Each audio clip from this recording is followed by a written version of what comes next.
Welcome to Talent Freaks with Andy Coon. I'm Andy, a filmmaker and photographer based in the Bay Area of California.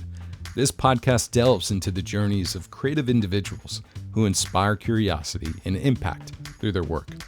In this episode, we're revisiting a conversation from 2013 with Vimeo Award winner Eliot Rausch, a Los Angeles-based filmmaker and interdisciplinary visual artist renowned for his deeply human storytelling. Eliot gained significant recognition with his short documentary, Last Minutes with Odin, which won the Documentary Award and Grand Prize at the Vimeo Festival. Time magazine honored it as one of the most significant events of the year. His expansive international film career includes collaborations with organizations and brands such as the Red Cross, LA28, Veteran Affairs of America, Volvo, and Apple. Now, before we dive in, don't forget to subscribe and rate Talent Freaks on your favorite podcast platform. It helps others discover these inspiring stories. As well, I'm very grateful for it, so thank you.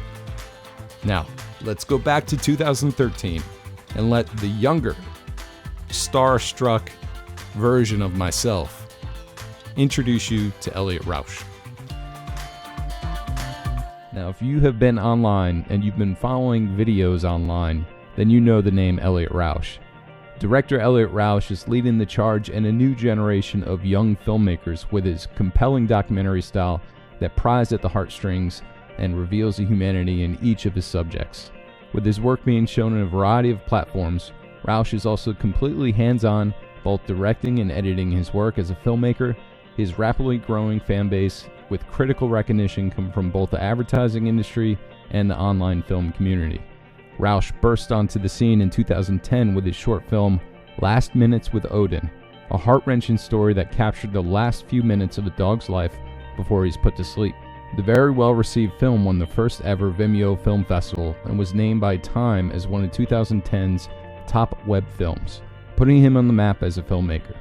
The film caught the attention of Uber Content co-founder Preston Lee, who signed Rausch to the production company because of his powerful storytelling ability.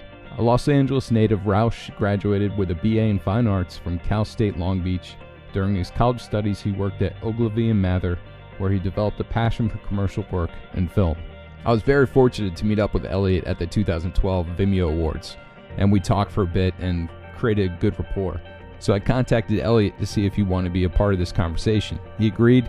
He said he'd be on cell phone, and at the time I was on location, so I had to use my laptop, and the mic that I started with fritzed out in the middle, and so I had to switch to a headset. So about 10 minutes in, you'll hear the mic kind of switch, and everything's good. I'm so happy to share with you my conversation with Eliot Rausch. Last time I saw you was at Vimeo Awards. You came there, you presented the award for Best Overall, and you said something to me that kind of excited me when you said, be prepared for the onslaught of calls and everything else. Could you talk about how that has happened to you ever since you won the 2010 Vimeo Awards? Yeah, I think, gosh, I don't even remember saying it. I apologize if that's how I said it, because it sounds emotional. I'm terrible with paraphrasing. Everybody close to me knows that, so it's something like that. Yeah, I think I was being emailed a ton when after I'd posted Last Minutes with Odin, and then once it won the award, there was a lot of people from just different companies that wanted to work with me, or different ideas people had. But I was probably getting maybe 50 emails a day for several months, and trying to sift through it. It was kind of radical, but I think that video resonated with a lot of people, and I think most of those emails were just people connecting to the piece and wanting to feel closer to it, or wanting to share their own situation or their own experience with a dog.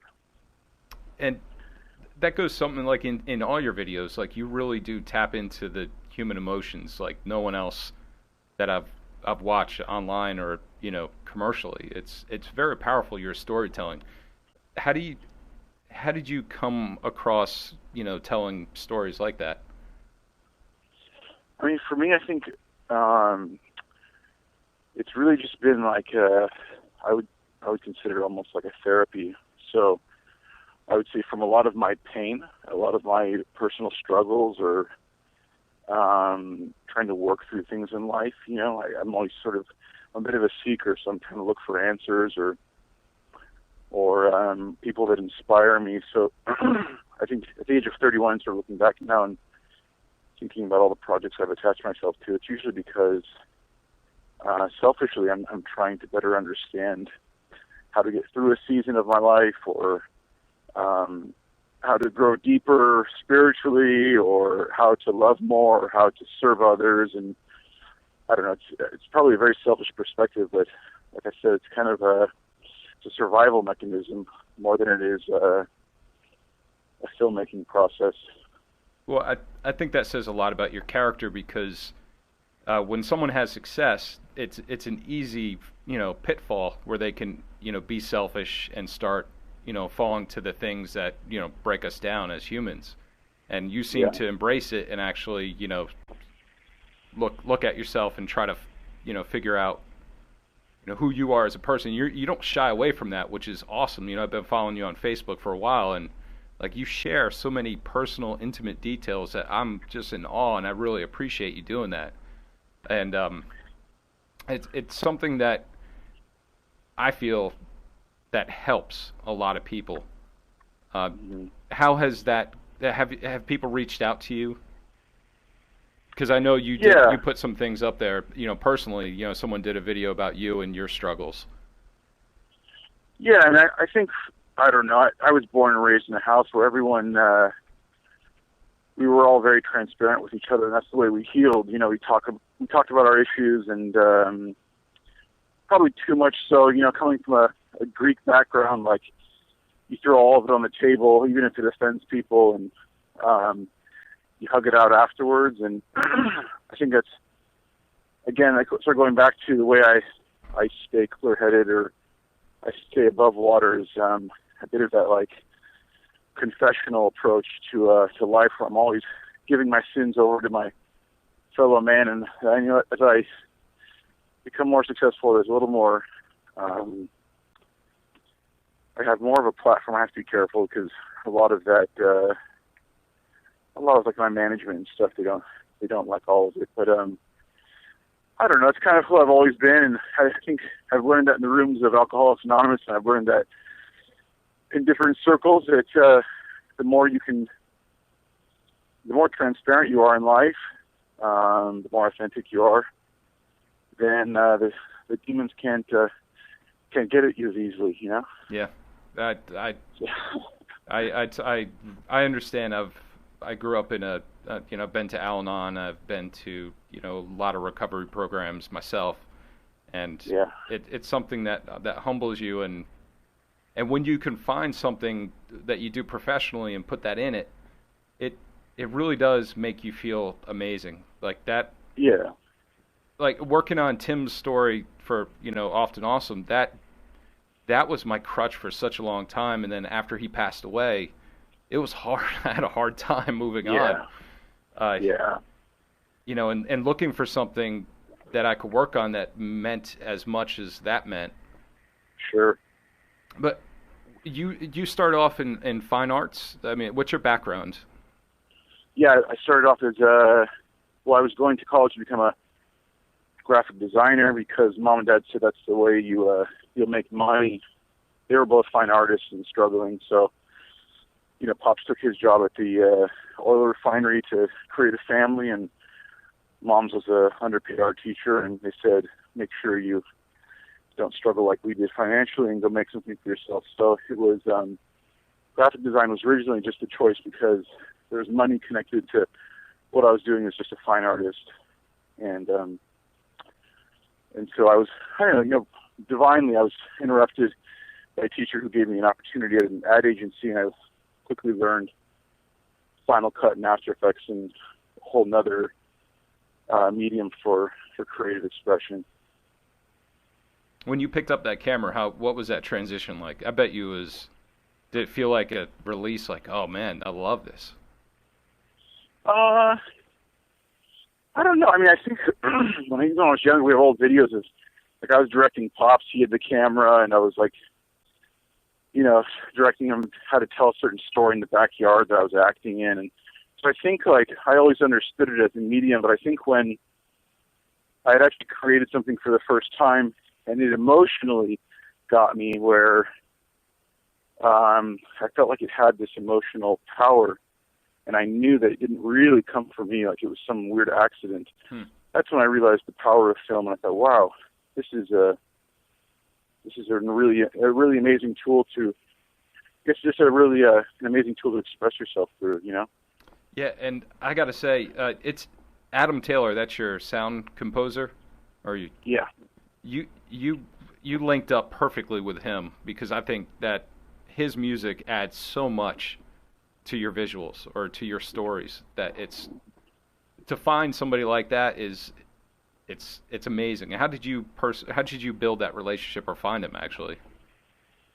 Adam was playing guitar in the back of a church, and I was listening to his guitar, and I started crying because of something he was doing on the guitar. And afterwards, I asked him if he'd ever composed anything, and he said no, he'd never scored or composed anything. So we spent several months sort of showcasing all the work that I loved and showing him the different composers that I loved, and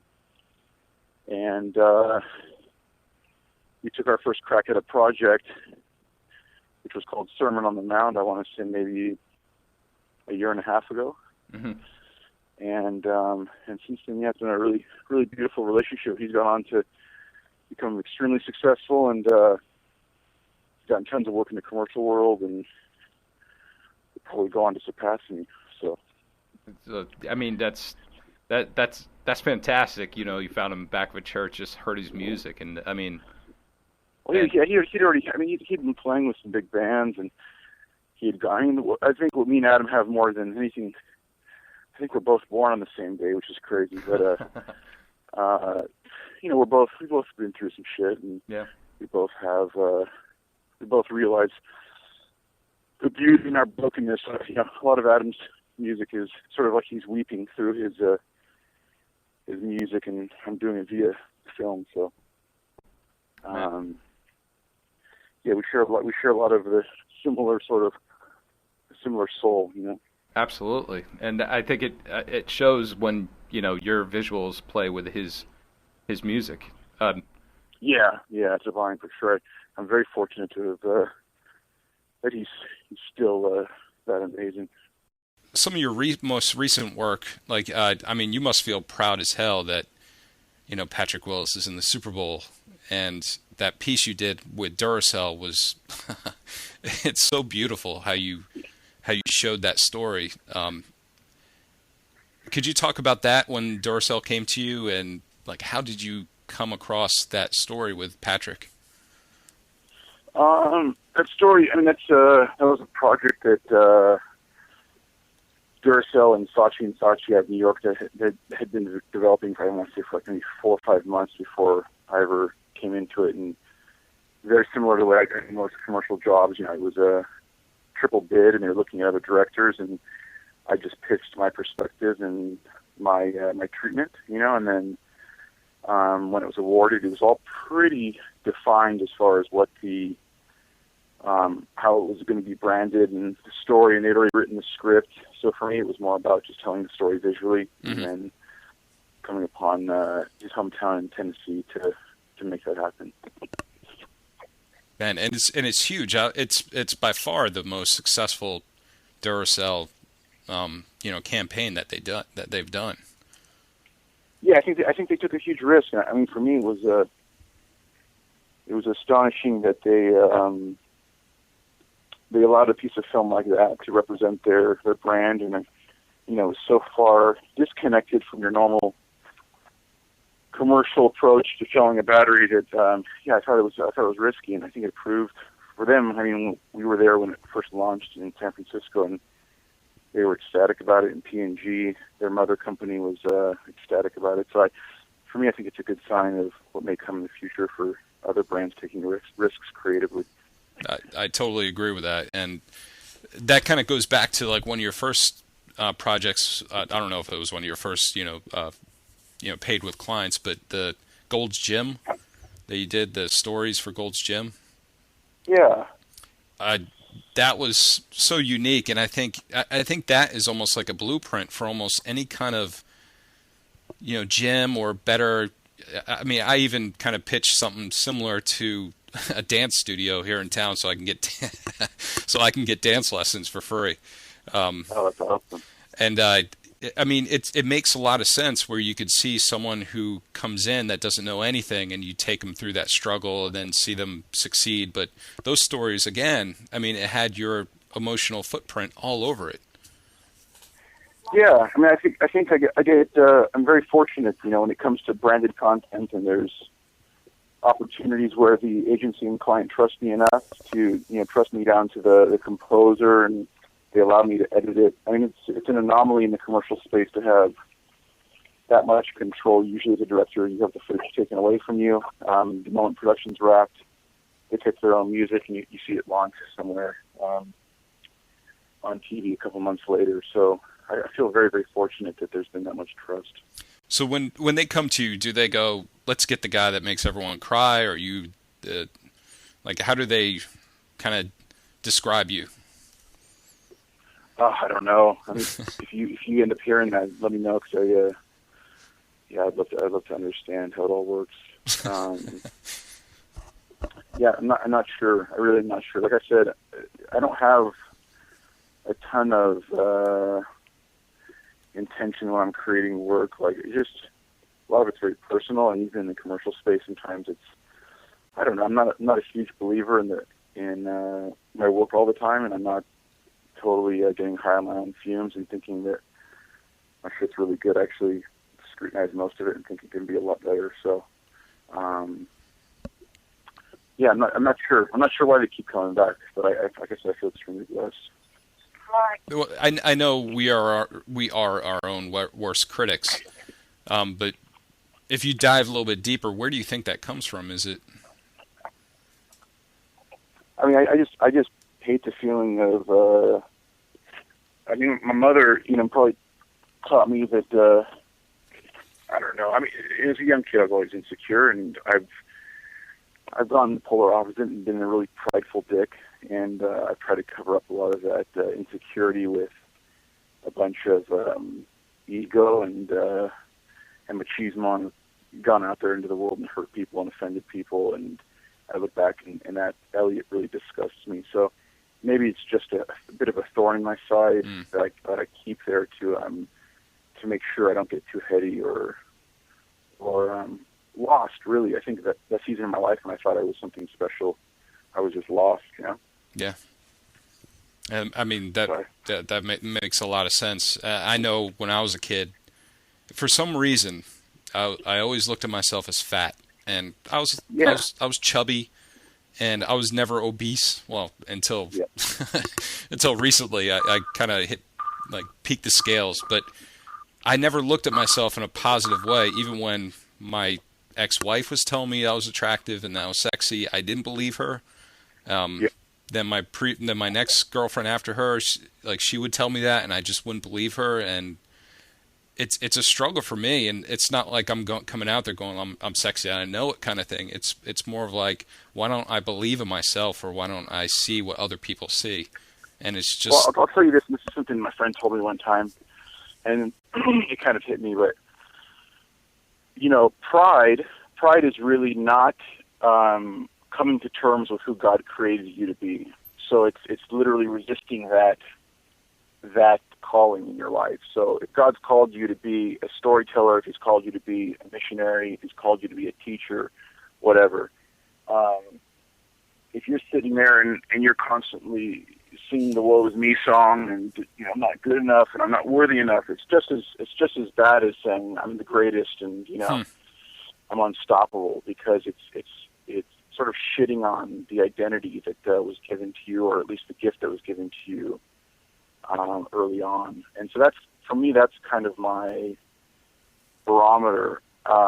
If I become too self-obsessed and I'm constantly thinking that I'm still the fat kid and no one likes me, then it's the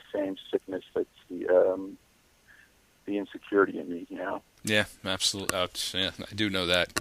I mean, I'm very fortunate. The family and friends that I do have that kind of remind me of the person I am, and I'm starting to listen more and feel more confident about myself. But I have no, I'm not walking around with my head stuck up in the air. But I think I know myself now after going through, a lot of recovery programs, and I know my character defects, and I know a lot more about myself.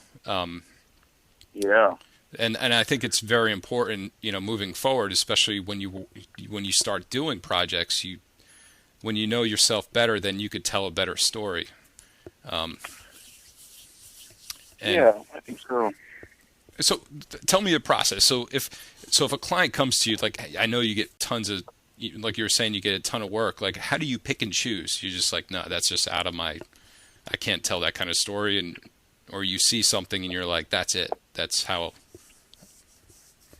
I mean, I used to take everything under the sun, so I was just the dude. If something came at me, I would make it work. And what I've realized is that there's better people that are equipped to tell certain stories and do certain jobs. And so my thought is, if I can't serve the project with all of my heart and I can't actually add something to it, there's no reason to take it. So that's, I guess, the way I filter a lot of the projects. Like, can I actually invest wholeheartedly in this and make sure that 3 weeks into the production, after I'm exhausted and beat down, I still have perspective and drive. The jobs that I've taken where I'm just like, okay, this is, I'm just going to take it because I'm being greedy and I just want to make money, and that kind of thing. It usually comes out in the work. So I don't know. And that's it's a real spoiled issue to have, because I think that the whole world is dying to work and dying to have opportunities. So it's a real sick sort of problem of abundance, Well, and I read recently one of your posts. You said, like, it sounded like you're trying to branch out of the things that you feel comfortable doing as far as video. Or am I right in that? Or are you trying to do, like, push forward and try something different? I just think as an artists evolve constantly, and they're constantly changing. And when you get stuck in a certain season and you start playing the same song over and over again because it's selling records, and you think that that's sort of your thing, and I don't know, I've tried that, and you sort of lose yourself and you lose your passion. So I'm just right now I'm going through a season where I probably am changing the approach to my craft a bit, and it's not because I want to. It's just naturally how my life's evolving, and I think I'm just making sure that I'm not trying to create another Last Minutes with Odin again because it worked 3 years ago. Right. I guess it's more my point that just because a certain formula worked and it made people cry, I shouldn't be confident in the fact that was a formula that I should apply to the rest of my life. Absolutely. I mean, yeah, you're right about that. So in 2010, you won overall the Vimeo Awards, and at that time they only had one grant, and you were the overall winner. And so when they presented you with the $25,000 grant, to a normal person, that's like, oh man, that's a lot of money. But to production, especially the idea that you had, I can't say it wasn't enough, but I mean, the hours spent in post-production, I'm sure, was like amazing. Could you talk about Limbo and what did that mean to you, and what were some of the struggles by telling that story? I mean, Limbo was, I don't know. It's a story that's still ongoing, and I don't. That film was really just. I mean, The Last Minutes with Odin. It wasn't about me. I mean, sure, I directed the piece and I cut the piece together, but it was about a man and his dog, and it was about his vulnerability and his willingness to participate. So the last thing I wanted to do was go create. I'd written a script, and I was getting ready to use the $25K for this thing that was going to sort of launch my career, make me sort of more marketable to the studios or whatever, and it twisted my stomach into knots, because the struggle is that these people, if we're making money off of them and progressing our careers because of their devastation or the issues that they're facing, to me it's a really tragic storyline. I don't want to live with that storyline. I don't want to look back and be like, oh yeah, I became really successful because I exposed some major issues. So Limbo was really just another heartfelt way to get the money out there into the hands of people. I wanted to get out of the way as a filmmaker and just let people tell their story. And the more I was trying to document their story and tell their story for them, it just seemed phony. So I guess it was my decision to empower them as filmmakers themselves and go out and shoot their own film. So did you start going out and shooting with them, and then you're like, this just doesn't feel right? Yeah, it was definitely, we were writing scripts, we were shooting with them, and it just felt phony. It felt like the white man coming in to save the immigrant, Yeah. But that's a very big topic, especially in California. I mean, everywhere, but especially California, because so many immigrants are in California.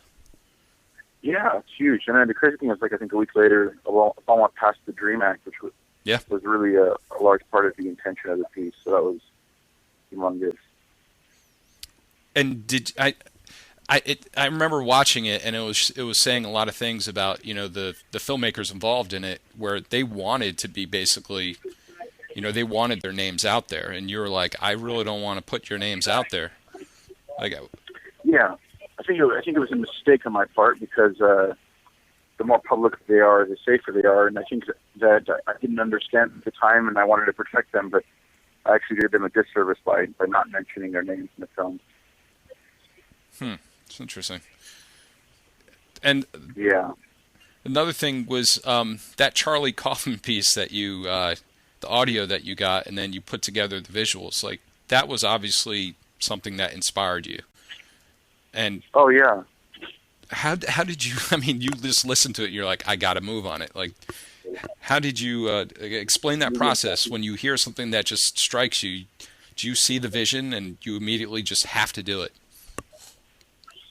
Oh, I think the Kaufman piece was hit me at a time where I was sort of thinking the same thoughts, and I'd been seeing a lot of those. Thank you. A lot of those visuals in my life and in everyday life. So I don't know. I think it was like a 50-minute film or something, or 50 minutes talk that he gave. I didn't want to make it as long for everyone else, so I just condensed it, and then obviously that's an audio favorite. Realizing as I was, going to bed that night and hanging out with friends, that a lot of what he was speaking about and speaking to, it was sort of right in front of me. So I took my 5D, I think, for a couple of days and just shot some of the moments that were happening around my life and threw it together and threw it out there. I really, again, that was sort of another piece that I wanted to share, but it was really about me just documenting, a piece that I was really important to save me, Yeah, and when I heard it and just listening to it is inspirational enough, but the visuals fit perfectly, because it showed about, like, we're all human, and you showed so many different aspects of our humanity. Different kind of people, old, young, athletic, and it just made sense. And it would be such a better world if everything was like that, obviously, especially in our industry. I was at the LA Pitch Fest once, and a TV executive got on, and he was so smug. He was leaning against a podium with his ass sticking out of the air, and he was just talking about all the negative reality shows that he produced. And he basically said this, like, you guys are all here to pitch your stories, your ideas to us. We're going to steal them. And he's like, and if it's good, he goes, basically what I'm telling you is you're going to get fucked. Yeah. And if it's good, you won't get fucked again. And that bothered me to the core. Like, and I spoke up. I'm like, so what you're basically saying is, like, this is a cycle of abuse That's what it sounds like to me, because then if I have a good script and you guys steal it, and then I'm up next and I'm going to steal somebody else's idea. And he goes, yeah, you're ready for it. You got something for us? I was like, I'm not pitching shit to you. Like, I feel so much more comfortable by putting stuff up that my friends and I produce, put it on Vimeo, get it out there, and my soul is cleansed, you know? Yeah. I think there are different worlds, you know, and that whole world, the commercial world, the studio world, it's a different ball game, and it takes a different type of skin, and you have to approach it with a different sensibility, you know. So, I think, you know, because filmmaking's been democratized recently, I think it's a bit of a wild, wild west, and what used to be a real protected thing is open to many, but, you know, the money's still certain places, and I think that's the challenge. I think people thought, you know, well, if I just create a bunch of content and I just do the thing that I love, then money will follow me. And the truth is, you know, there's still people that hold a lot of the money and a lot of the power. So I don't think we've seen it fully come full circle, or, you know, the pendulum hasn't swung the other direction completely. Yeah, I totally agree with that. And I think like 5 to 10 years, and I like what Vimeo is trying to do with their pay-per-view service for independent filmmakers. Yeah. Yep. I think that, and they just need to get on more devices, you know, like PlayStation 3 or I'm not sure about Xbox, but the more devices they get on, that's just going to help them and the filmmakers. Yeah, I think so. I'm curious where it all goes, because I was having a conversation with a buddy of mine yesterday, and he said, like, this big movement right now is like, it's the same thing, like Dr. Pepper just launched a huge campaign, and it's the same thing Vans is sort of doing, and it's about, like, just creative expression and just being yourself and believing in yourself. And I believe it, you know, I believe that everyone should truly figure out the story they're trying to tell. But I think the only thing I see, and he brought it up, which I thought was a really interesting perspective, and I hadn't thought about it, was that, like, you know, filmmaking still is a craft, and sometimes, you know, it takes 20 years to become really good at something. Or, you know, I think people, or at least the generation underneath us, there's a bit of, like, entitlement and apathy, because they do have all the tools, and they know how to make it, and they know how to steal, and they know how to rob. But many don't have the experience or the years of sort of practicing the art to be qualified. And at the same time, it's like some of these people aren't really that good, you know, and everyone continues to support them and believe in them. But someone should really be honest and say, like, man, this isn't your gift, but you should move on, you know. So I think there's a couple sort of, I don't know, there's a bit of tension, because in one way we're all opening our minds and we're all becoming filmmakers and artists, and we all have the opportunity. But like I said, there's sort of this other truth that pushes against that, you know? Yeah. Yeah, absolutely. And it's interesting, because some of my friends, they from Raleigh, and I worked with them on numerous projects, but this one I couldn't because I was working on Often Awesome, the series. They did a mashup of, basically they took 2 video games and they mashed it together, and they called it Modern War Gear Solid. They called themselves Beatdown Boogie, and it was really successful, this series. It was like a 5-part series on YouTube. They got close to 100,000 subscribers, and their whole concept behind it was, we need to build an audience so that we can start, you know, being self-sufficient, you know, where we can make money.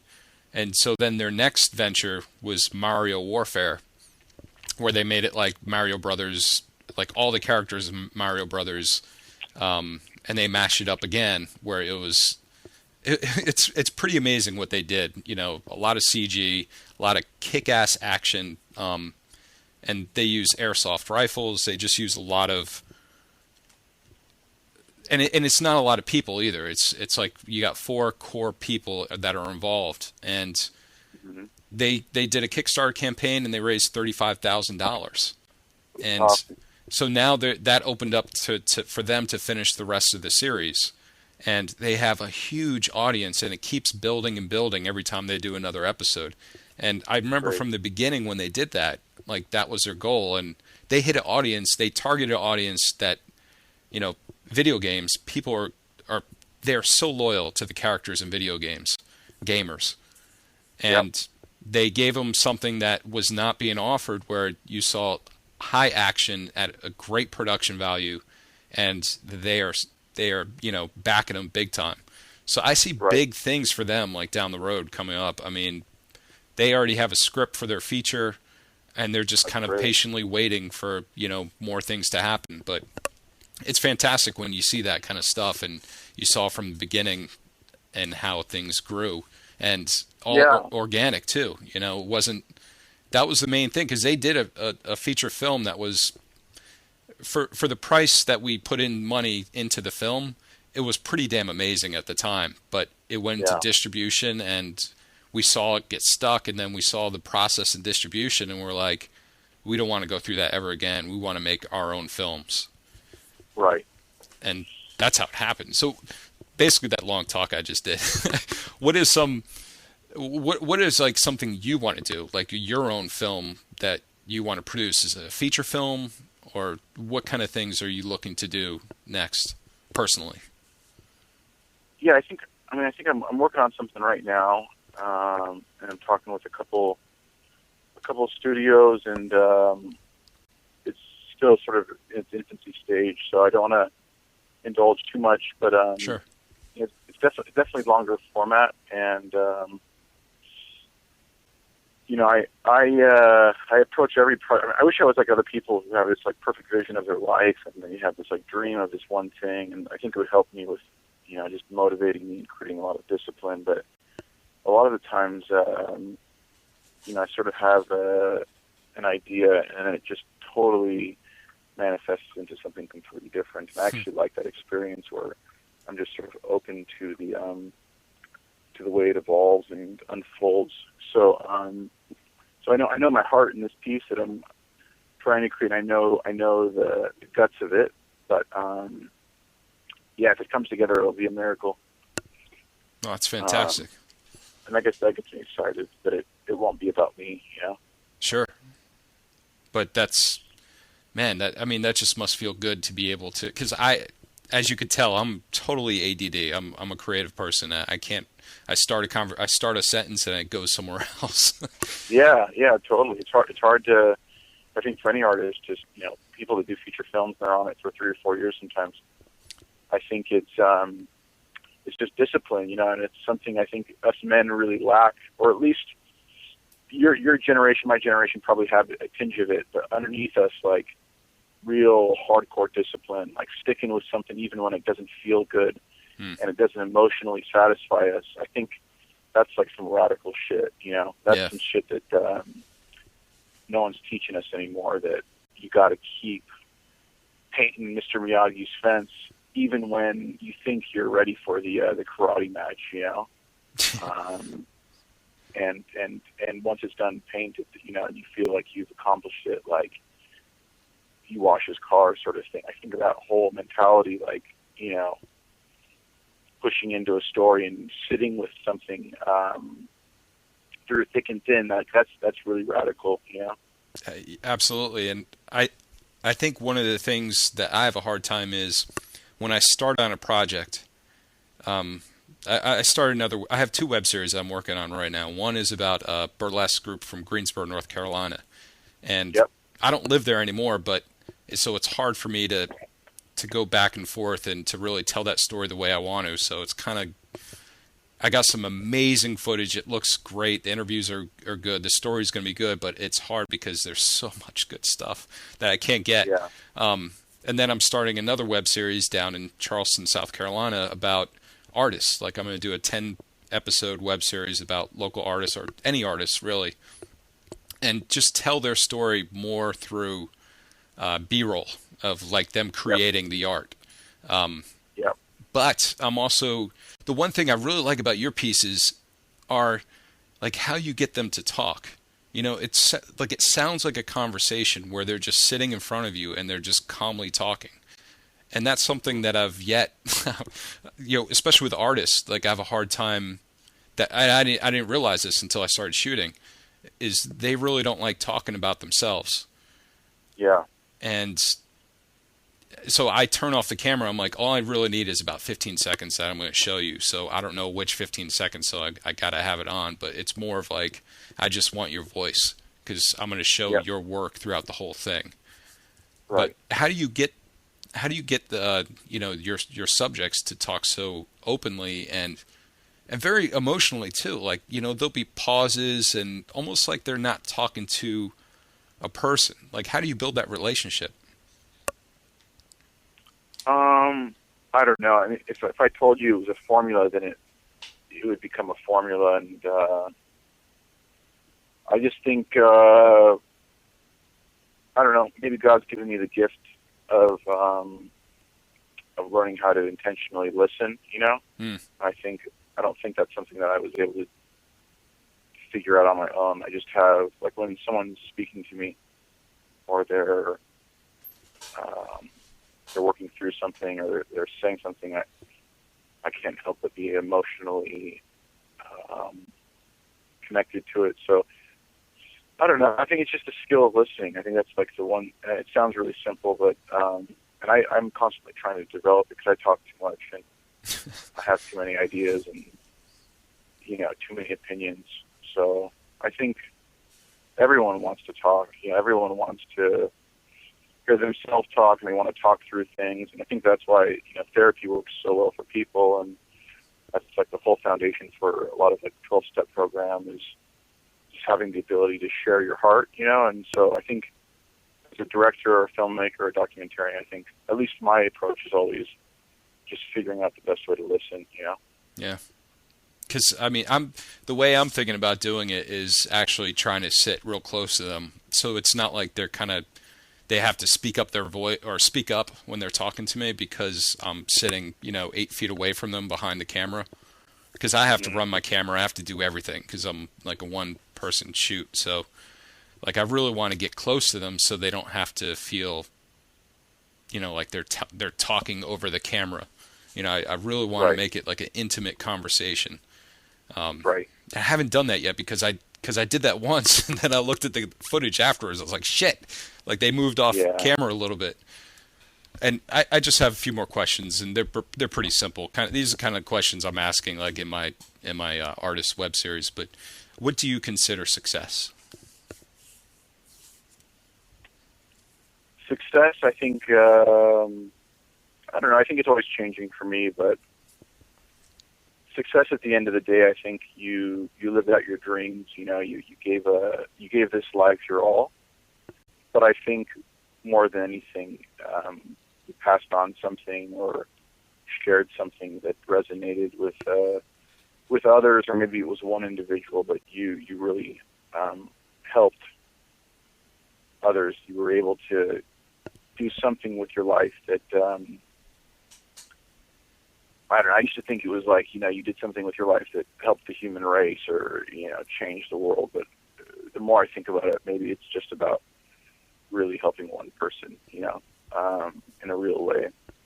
Well, I think you've done that a lot. I mean, just recently, even the commercials that you do with Expedia, with, Ed's story, and the last one, Remembrance, or is it Remembrance or Remember? Remember. Just those are so important topics that you've touched in your work, and just the experience I have with ALS, the kind of response that I get back from people just keeps me, that's the reason why we did it, and it keeps for sure. And that's phenomenal, and I think that's exactly that's a great way of living, because I feel like it's a connection you have with people that they go through tough times. Like, this is not an easy thing, living, especially in current times. So anytime that we could do something that people can relate to and see something that that can help them, or even tell them that they're not in it alone, is something special. Yeah, and I would even say that maybe sometimes it's not even about your film or about the story you're trying to tell, and it was more about the relationship you made with the individual. Thanks for listening to this episode of Talent Freaks. That was interesting. I never caught that when I first published the podcast. It just stops. There was no ending. So hopefully I got his whole thoughts out, but that's what happens when you do things by yourself and it's kind of old. Anyway, I hope you enjoyed the podcast the way it was and get a good glimpse of who Eliot Rausch is. Eliot's commitment to exploring human experiences through his films offers profound insights into the complexities of life. His work continues to inspire and challenge audiences, pushing the boundaries of visual storytelling. And for me, he's one of the best emotional storytellers that I've ever seen and inspires me in so many ways. So every video that comes out is like a masterclass for me, and I really pay attention. So I'm so grateful that I was able to have that discussion with Eliot. To explore more of Eliot's work, you can visit his official website at eliotrausch.com. You can also view his films on his YouTube channel. If you enjoyed this episode, don't forget to subscribe and rate the podcast. It truly helps others discover these incredible stories. And if you want to know what I've been up to, check out talentfreaks.com. It's where you can see some of the movies, films, videos that I've been working on, as well as the photography that I absolutely love doing at the moment. And if you have suggestions for future guests or topics, feel free to reach out. I'm always eager to bring new and exciting conversations to the podcast. Until next time, keep exploring, keep creating, and stay curious.